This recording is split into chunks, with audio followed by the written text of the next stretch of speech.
السلام عليكم ورحمة الله وبركاته.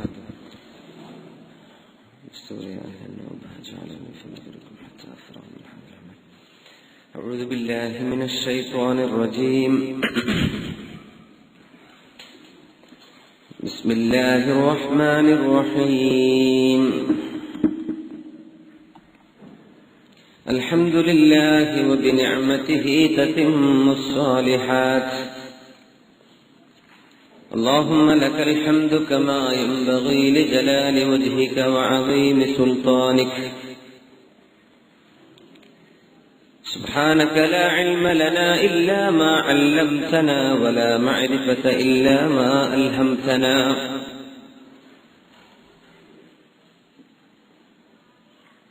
اللهم أنزل علينا حكمتك وانشر علينا رحمتك يا ذا الجلال والإكرام. اللهم صل وسلم وبارك على خير خلقك وصفوة رسلك، خير من مشى على وجه الأرض، وخير من دفن تحت التراب، وخير من يحشر يوم القيامة، وخير من يشفع ويشفع، وخير من يفتح ويدخل الجنة، سيدنا وحبيبنا محمد صلى الله عليه وسلم، صلاة وسلاما دائمين متلازمين إلى أبد الآبدين ودهر الداهرين.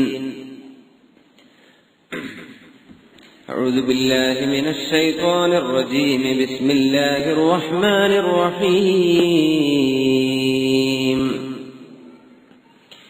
إنما التوبة على الله للذين يعملون السوء بجهالة.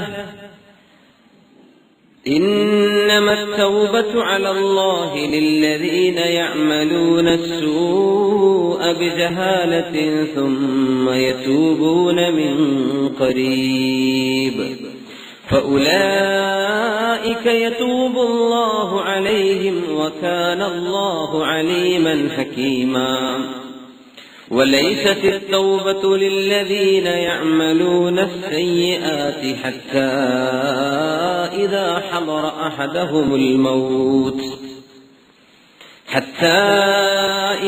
حضر أحدهم الموت قال إني تبت الآن ولا الذين يموتون وهم كفار أولئك أعتدنا لهم عذابا أليما. صدق الله العلي العظيم.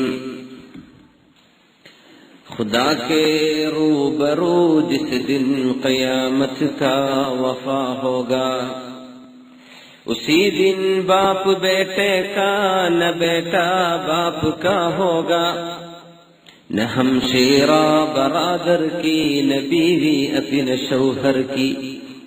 वो ऐसा वक्त होगा भाई भाई से जुदा होगा। और दम ले लो खनी इच्छाओं से उठने वाले, और दम ले लो ऐ खनी इच्छाओं से उठने वाले। हम भी चलते हैं जरा खुश्क पसीना हो जाए. ബഹുമാന്യരായ മുഅ്മിനീങ്ങളെ, ഈ മഹത്തായ പരിപാടിയിലേക്ക് എത്തിച്ചേർന്ന നമ്മുടെ വിശിഷ്ട വ്യക്തിത്വങ്ങൾ, അഭിനന്ദനായ ബാബ ഹാജി സാഹിബ്, ബഹുമാനപ്പെട്ട പല്ലാർ ഉസ്താദ്, ബഹുമാനപ്പെട്ട കെ.വി. ഹംസം മുസ്ലിയാർ ഉസ്താദ്, മറ്റു വിവിധ പണ്ഡിതന്മാർ, എന്റെ സഹോദര സഹോദരിമാരെ, മുഅ്മിനീങ്ങളെ, നമ്മുടെ വിഷയം മരണവും മരണാനന്തര ജീവിതവും എന്നതാണ്. പൊതുവെ ധാരാളമായി നമ്മുടെ സമൂഹത്തിൽ വഅദ് പറയപ്പെടാറുള്ള ഒരു വിഷയമാണ്. എപ്പോഴും നാട്ടിൽ വഅദ് വെക്കുമ്പോ അങ്ങനെ ഒരു വിഷയം ഉണ്ടാവില്ലേ, മരണവും മരണാനന്തര ജീവിതവും. മരിക്കണല്ലോ എന്ന് ആലോചിച്ച് നമുക്കൊരു പേടി തോന്നും അങ്ങനെയൊക്കെ വഅദ് വെക്കുമ്പോ, അല്ലെ? അച്ഛനെ, ഈ മരണം ഇങ്ങനെയൊക്കെയാണെങ്കിൽ ഞാൻ എങ്ങനെ എന്തായിപ്പോകും? മരണത്തിന്റെ ഭീകരത അല്ല ശറഅ് നമ്മെ പഠിപ്പിക്കുന്നത്. മരണം വേദനയുള്ളതാണ്, മരണത്തിന് പ്രയാസമുണ്ട്. ഇന്നലിൽ മൗതില സക്കറാത്ത്, മരണത്തിന് ബുദ്ധിമുട്ടുകളൊക്കെ ഉണ്ട്. പക്ഷേ ഒരു വിശ്വാസിയുടെ കൺസേൺ, നമ്മുടെ പ്രയാസം നാം ചിന്തിക്കുന്നത് ആ ഒരു പ്രയാസം കഴിഞ്ഞു പോകണല്ലോ എന്നതിനെ കുറിച്ചാണ്. അങ്ങനെയല്ല വേണ്ടത്. മരിക്കണല്ലോ എന്നാലോചിച്ച്, മരണം എല്ലാവർക്കും പേടിയല്ലേ. കുല്ലുനാ യഖറഫുൽ മൗത്ത്. റസൂലുള്ളാഹി സ്വല്ലല്ലാഹു അലൈഹി വസല്ലം തങ്ങൾ പറഞ്ഞു, മൻ അഹബ്ബ ലിഖാ അല്ലാഹ് അഹബ്ബ അല്ലാഹു ലിഖാഅഹു വമൻ കരിഹ ലിഖാ അല്ലാഹ് കരിഹ അല്ലാഹു ലിഖാഅഹു. ഹബീബായ റസൂലുള്ളാഹി സ്വല്ലല്ലാഹു അലൈഹി വസല്ലം തങ്ങൾ പറയാണ്, അള്ളാഹുവിനെ കണ്ടുമുട്ടണമെന്ന് ആരെങ്കിലും ആഗ്രഹിക്കുന്നുവെങ്കിൽ അവരെ കണ്ടുമുട്ടാൻ അള്ളാഹുവും കൊതിക്കുമെന്നാണ്. പക്ഷേ അള്ളാഹുവിനെ കണ്ടുമുട്ടാൻ ആരെങ്കിലും വെറുക്കുന്നുവെങ്കിൽ അവരെ കണ്ടുമുട്ടാൻ അള്ളാഹുവും വെറുക്കും എന്ന് അഷ്റഫുൽ ഖൽഖ് സ്വല്ലല്ലാഹു അലൈഹി വസല്ലം തങ്ങൾ പറഞ്ഞപ്പോ ഉമ്മുന ഉമ്മുൽ മുഅ്മിനീൻ ആയിഷത്തു സിദ്ദീഖ റളിയല്ലാഹു അൻഹ ചോദിച്ചു, നബിയെ, ആരാ നബിയെ മരണത്തെ വെറുക്കാത്തത്? എല്ലാവർക്കും മരണത്തെ വെറുപ്പല്ലേ? മരിക്കണമെന്ന് ആർക്കാണ് ആഗ്രഹം ഉണ്ടാവുക? അന്നേരം റസൂലുള്ളാഹി സ്വല്ലല്ലാഹു അലൈഹി വസല്ലം പറഞ്ഞു കൊടുത്തു, ആയിഷ, ഞാൻ പറഞ്ഞതിന്റെ താല്പര്യം അതല്ല, അത് സ്വാഭാവികമാണ്. പക്ഷേ മുഅ്മിനായ മനുഷ്യൻ മരിക്കാൻ പോകുന്ന നേരത്ത് അള്ളാഹുവിന്റെ മലക്കുകൾ അവിടെ ഇറങ്ങി വന്ന് അവനെ ആശ്വസിപ്പിക്കുന്നത് കാണുമ്പോൾ, പൂരാണല്ലേ, ഇതാ നിങ്ങൾക്ക് ഒരു യാത്ര പോകുമ്പോ നിങ്ങൾക്ക് ഇപ്പോ എയർപോർട്ടിലൊക്കെ നമുക്ക് പെട്ടെന്ന് മനസ്സിലാവും, നമ്മൾ അറിയാത്തൊരു സ്ഥലത്ത് എത്തിപ്പെട്ടു, അവിടെ നിങ്ങളെ റിസീവ് ചെയ്യാൻ വേണ്ടി ആളുകൾ പ്ലക്കാർഡ് പിടിച്ച് കാത്തിരിക്കുക, നിങ്ങളുടെ പേര് വെച്ച്, ഇതാ വരും ഞങ്ങളുടെ കൂടെ, നിങ്ങളുടെ വണ്ടി റെഡി, നിങ്ങളുടെ താമസം റെഡി, നിങ്ങൾ വന്നാ മതി. എന്നാ പിന്നെ ആയിക്കോട്ടെ.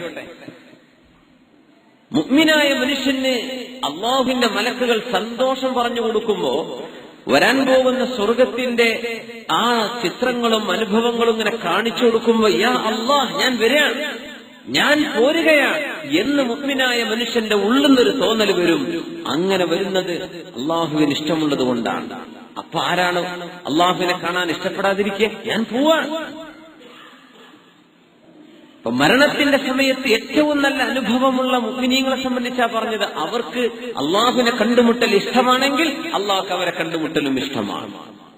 ആ നേരത്തെ അങ്ങനെ തോന്നുന്ന, സുബ്ഹാനല്ലാഹ്, നമ്മൾ അറിയാത്തൊരു നാട്ടിലേക്ക് പോവാണ്, പടച്ചോനെ വിസ വന്നിട്ടുണ്ട്, ഇത് ഏത് നാടാണ്, പോയി പരിചയമില്ലാത്ത എയർപോർട്ട്, പരിചയമില്ല ഒരു നാട്ടുകാരോ അല്ല, എവിടെ പോയി ഞാൻ താമസിക്കും റബ്ബേ, ഞാൻ എങ്ങനെ ടാക്സി വിളിച്ച് എങ്ങോട്ട് പോകും, ആരും റിസീവ് ചെയ്യാനില്ല.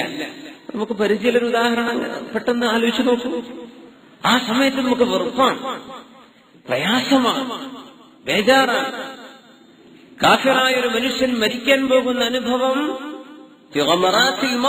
മരണത്തിന്റെ ആ അനുഭവങ്ങളിലും പ്രയാസങ്ങളിലും ഇരിക്കുമ്പോ അള്ളാഹുവിന്റെ മലക്കുകൾ അവരോട് പെരുമാറുന്ന രീതി കാണുമ്പോ, ഞാനില്ല, ഞാൻ വരുന്നില്ലെന്ന് വിളിച്ചു പറയും. അത്തരക്കാർ അള്ളാഹുവിനും ആവശ്യമില്ല എന്നാണ് ആയിഷ ഞാൻ ഈ പറഞ്ഞതിന്റെ അർത്ഥമെന്ന് റസൂലുള്ളാഹി സ്വല്ലല്ലാഹു അലൈഹി വസല്ലം. ഈ വിഷയം, ഇതിനെ സംബന്ധിച്ച് ഈ വിഷയം നിങ്ങൾക്ക് ഇവിടെ അവതരിപ്പിക്കുകയാണല്ലോ. അപ്പൊ അതിനെ സംബന്ധിച്ച് വിഷയം പഠിച്ചു വരുമ്പോ ഞാൻ ആലോചിച്ചു പോയി, പടച്ചോനെ, ഈ പരിപാടി നടക്കേണ്ട മുമ്പെങ്ങാനും ഞാൻ മരിച്ചാൽ പിന്നെ അതായിരിക്കും വരെ, ഇങ്ങനൊരു പരിപാടി ഇസ്ലാമിക് സെന്ററിൽ നടക്കാനിരിക്കെ ഫുലാൻ മരണപ്പെട്ടു, അല്ലെ? അങ്ങനെയല്ല ഉണ്ടാവുക. ഞാൻ ഇന്നലെ ആലോചിച്ചു, കുറച്ച് നാളേക്ക് പരിപാടി, ഇന്ന് കുറച്ച് ദിവസം ഈ വിഷയത്തെ സംബന്ധിച്ച് പഠിക്കുമ്പോ സുബ്ഹാനല്ലാഹ്, ഇതൊന്നും പറയാൻ ഞാൻ അർഹനല്ല. ഈ വിഷയം അവതരിപ്പിക്കാനുള്ള ഒരു കരുത്ത് എനിക്കുണ്ടെന്ന് തോന്നുന്നില്ല. കാരണം അത്രയും ഗൗരവമാണ് ഇത്. നമ്മുടെ അൾട്ടിമേറ്റ് ഗോൾ, എന്തിന് ലോകത്ത് വന്നു, നാം എങ്ങോട്ട് പോകുന്നു എന്ന വലിയൊരു ചോദ്യത്തിന്റെ മറുപടിയാണ് നമ്മൾ ചർച്ച ചെയ്യുന്ന വിഷയം. ബഹുമാനപ്പെട്ട ഹാരിസ് ബാക്കവി ഉസ്താദ് പറഞ്ഞ പോലെ നമുക്ക് 1, 2, 3, 4 ക്ലാസുകൾ വേണ്ടിവരും. മരണവും മരണാനന്തരം എന്ന് പറഞ്ഞ വിഷയം ഖബർ മുതലാണ്. ഇപ്പൊ മരണം തന്നെ പറഞ്ഞു തീർത്താവുന്നില്ല. നമ്മൾ ആ വിഷയം ഖബറിന്റെ ആദ്യ ഭാഗം സമയമുണ്ടെങ്കിൽ മാത്രം അതുകൂടെ ചർച്ച ചെയ്ത്, പിന്നെ ഖബറിൽ രക്ഷപ്പെടാനുള്ള മാർഗങ്ങളും ഖബറിൽ ഏതൊക്കെ സ്വഭാവങ്ങൾക്കാണ് ശിക്ഷ കിട്ടുന്നതെന്നും നമുക്ക് ചർച്ച ചെയ്യണം. സ്വർഗം എന്താണെന്നും സ്വർഗവാസികളുടെ ലക്ഷണം എന്താണെന്നും അറിയണം. മഹ്ശർ എന്താണ്, നരകം എന്താണ്, സിറാത്ത് എന്താണ്, നാളത്തെ നശ്റുൽ കിതാബ്, തതായുർ സുഹഫ്, ഒരുപാട് വിഷയങ്ങൾ പരലോകവുമായി പഠിക്കാനുണ്ട്. അവിടെ വല്ലാത്ത സൂചിപ്പിച്ചതുപോലെ കുറെ ഫാമിലികൾ നമ്മൾ അറിയുന്നവരും ദീനൊരു ബന്ധം അറിയാത്തത് കൊണ്ടുണ്ടാവും, അങ്ങനെ ഉണ്ടാവും. അവർക്ക് അറിയിച്ചു കൊടുക്കുക, അവര് ഒന്ന് കേട്ടോട്ടെ, അറിഞ്ഞോട്ടെ. എങ്ങാനും അള്ളാഹു ഹിദായത്തിന്റെ വഴി വെച്ചിട്ടുണ്ടെങ്കിൽ ജീവിതത്തിൽ നിന്ന് പശ്ചാത്തപിച്ച് മടങ്ങാനും തൗബ ചെയ്ത് മടങ്ങാനൊക്കെ ഒരു അവസരം കിട്ടൂലേ. അതുകൊണ്ട് ഫാമിലിയുള്ള ആൾക്കാരൊക്കെ അറിയിക്കുക, അവർ വരണം. പിന്നെ അവര് ഇങ്ങനെ മക്കളെ കൊണ്ടുവന്നൊക്കെ ത്യാഗം സഹിക്കുന്ന അതിന് കൂലി വേറെ കിട്ടും, കേൾക്കുന്നതിന് കൂലി വേറെയാണ്, നമ്മൾ പഠിക്കുന്നതിന്റെ കൂലി വേറെയാണ്, നടത്തത്തിന് ഓരോ ഹത്തുവത്തിനും പ്രതിഫലം വേറെ. ഇങ്ങനെ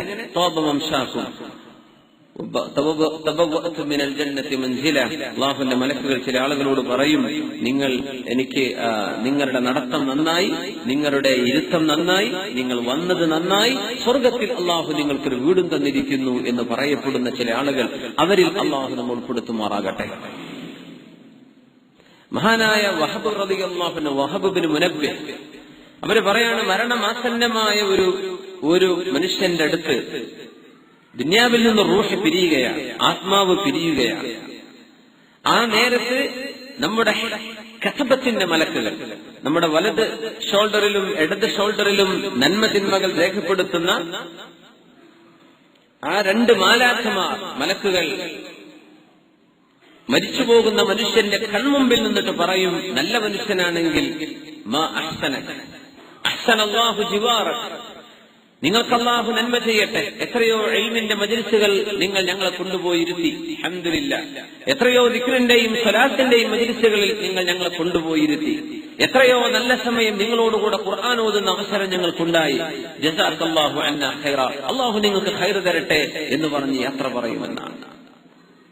മോശപ്പെട്ട ആളുകൾ മരിക്കുമ്പോ ഈ ഹഫലത്തിന്റെ മലക്കുകൾ പറയും, നിന്നെക്കൊണ്ട് നീ ഞങ്ങളെ കൊണ്ടുപോയിരുത്തി. അനാവശ്യം പറയപ്പെടുന്ന സദസ്സുകളിൽ, വാദ്യമേളകളുള്ള സദസ്സുകളിൽ, സംഗീത സദസ്സുകളിൽ, അള്ളാഹുവിന് ഇഷ്ടമില്ലാത്തത് പറയപ്പെടുന്നിടത്ത് ഞങ്ങൾ നിർബന്ധിതാവസ്ഥയിൽ ഇരുന്നു പോയി. ഹറാമ് കേൾക്കുന്നത് ഞങ്ങൾ നിനക്ക് വേണ്ടി അവിടെ ഇരുന്നു പോയിട്ടുണ്ട്. നീ ഞങ്ങളെ ഒരിക്കലും അള്ളാഹു ഇഷ്ടപ്പെടാത്തടത്ത് കൊണ്ടുപോയ മനുഷ്യനാണ്. ലാ ജസാക്കല്ലാഹ്, അള്ളാഹു നിനക്ക് ഞങ്ങളിൽ ഒരു പ്രതിഫലവും ഞങ്ങൾക്ക് പകരം തരാതിരിക്കട്ടെ. അഹ്സാഖ്, അള്ളാഹു നിന്നെ നാശത്തിലാക്കട്ടെ എന്ന് ഈ രണ്ട് മലക്കുകൾ അവരെ നോക്കി പറയുമെന്ന് മഹാനായ വഹബ് ബിൻ മുനബ്ബിഹ് റളിയല്ലാഹു അൻഹു രേഖപ്പെടുത്തിയിരിക്കുകയാണ്. സുബ്ഹാനല്ലാഹ്, നമ്മുടെ മലക്ക് നമ്മളോട് കൂടെ ഇരിക്കുന്നുണ്ട്. നമ്മൾ എങ്ങോട്ട് പോയാലും അവർ നിർബന്ധിതാവസ്ഥയിലാണ്. നന്മയാണെങ്കിൽ ആ നന്മയിൽ അവർക്ക് പങ്കുചേരാം, തിന്മയാണെങ്കിൽ അവർ ഉറപ്പോടുകൂടെയാണെങ്കിലും ആ കർമ്മം നിർവഹിക്കാൻ നമ്മളോട് കൂടെയുണ്ട്, നമ്മുടെ നന്മ തിന്മകൾ രേഖപ്പെടുത്താൻ. മനുഷ്യൻ മരിച്ചു പോകണം, നമ്മളൊക്കെ ജനിച്ചവരാണ്. മരിക്കുമെന്ന വിഷയത്തിൽ യാതൊരു സംശയമല്ല. എല്ലാവർക്കും ഈ സംശയമുണ്ടോ? ഇല്ല, ആർക്കും സംശയമില്ല.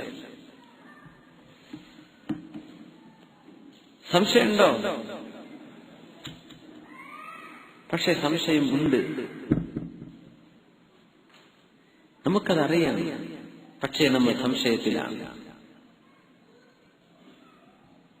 ജനിച്ചതിന് അവസാനം മരണമുണ്ട്, തുടക്കത്തിന് ഒടുക്കമുണ്ട്. It's a universal truth. അതൊരു പ്രാപഞ്ചിക സത്യമാണ്. പക്ഷെ നമുക്ക് തോന്നുന്നുണ്ട് ഞാനിപ്പോഴൊന്നും മരിക്കൂല. നമുക്കങ്ങനെ തോന്നുന്നുണ്ട്. ഗർഭാശയത്തിൽ കഴിയുന്ന കുഞ്ഞ് മരിക്കുന്നതിന്റെ കാരണം മഹാന്മാരായ ഉലമാ പറഞ്ഞത്, ഒരു കുഞ്ഞിന് റൂഹ് ഊതപ്പെട്ട് കഴിഞ്ഞാൽ, 4 മാസം പ്രായമായ കുഞ്ഞിന് റൂഹ് ഊതപ്പെട്ടാൽ, അതിന്റെ മുമ്പ് കുട്ടിക്ക് ജീവനുണ്ട്. റൂഹ് എന്ന് പറയുന്നത് മനുഷ്യന്റെ പ്രോഗ്രാമിംഗ്, അള്ളാഹു ഒരു മനുഷ്യന്റെ ശരീരത്തിലേക്ക് കൊടുക്കുന്ന ആത്മാവിന്റെ സന്നിവേശം. അത് നടന്നത് മുതൽ എപ്പോഴും കുട്ടി മരിക്കാം. പിന്നെ മരണത്തിന് സമയമല്ല എന്നതാണ്. അതാണ് ഗർഭാശയത്തിൽ കുഞ്ഞ് മരിക്കുന്നത്. പടച്ചോനെ, ആ പെണ്ണ് പ്രസവിച്ചല്ലോ റബ്ബേ, എന്നാ പിന്നെ എന്തിനെ പ്രസവിച്ചത്? ഏതാനും പ്രസവിച്ചു, എന്നാൽ അള്ളാഹു ജീവനുള്ള കുഞ്ഞിനെ കൊടുത്തുകൂടായിരുന്നോ എന്നൊക്കെ മനുഷ്യർക്ക് ചോദിക്കാം. പക്ഷേ ഇത് അള്ളാഹുവിന്റെ ലോകമാണ്, പടച്ചതമ്പുരാന്റെ ഇടപെടലുകളാണ്. നമുക്കാർക്കൊന്നും ചെയ്യാൻ പറ്റൂല. ഇതിൽ നമ്മൾ പഠിക്കുന്ന പാഠം എന്താണ്? ജനിച്ചു കഴിഞ്ഞ കുട്ടിക്ക് പിന്നെ മരണത്തിന് സമയമില്ലെന്നാണ്. അത് ഗർഭാശയത്തിലാകാം, പുറത്തു വന്ന ഉടനെയാകാം, ഒരാഴ്ചക്കാകാം, 2 ആഴ്ചക്കുള്ളിൽ, 2 മാസം, 2 വയസ്സ്, 1.5 വയസ്സ്, അങ്ങോട്ട് സമയമല്ല. സുബ്ഹാനല്ലാഹ്. പക്ഷേ ഖൈറുക്കും മൻ സാല ഉംറുഹു വസലുഹ അമലുഹു, നിങ്ങളിൽ ഏറ്റവും ഖൈറായവർ മൻ സാല ഉംറുഹു, ദീർഘായുസ്സ് ലഭിക്കുകയും വസലുഹ അമലുഹു, കർമ്മങ്ങൾ നന്നാവുകയും ചെയ്തവരാണ്. കുറെ കാലം ജീവിച്ചു, ഒരുപാട് നന്മകൾ ചെയ്യാൻ സാധിച്ചു. അത് ഖൈറാണ്. അള്ളാഹു നമുക്ക് ആ സൗഭാഗ്യം നൽകുമാറാകട്ടെ. യാ അല്ലാഹ്. صلوا على النبي محمد وآله. اللهم صل على سيدنا محمد وعلى آل سيدنا محمد وبارك وسلم عليه. اللهم صل على سيدنا محمد وعلى آل سيدنا محمد وبارك وسلم عليه. ഒരുപാട് സ്വലാത്ത് നമ്മുടെ ഹബീബിന്റെ ഹളറത്തിലേക്ക് എത്തും. അള്ളാഹു എത്തിച്ചു കൊടുക്കട്ടെ, അവിടുത്തെ അള്ളാഹു സന്തോഷിപ്പിക്കട്ടെ.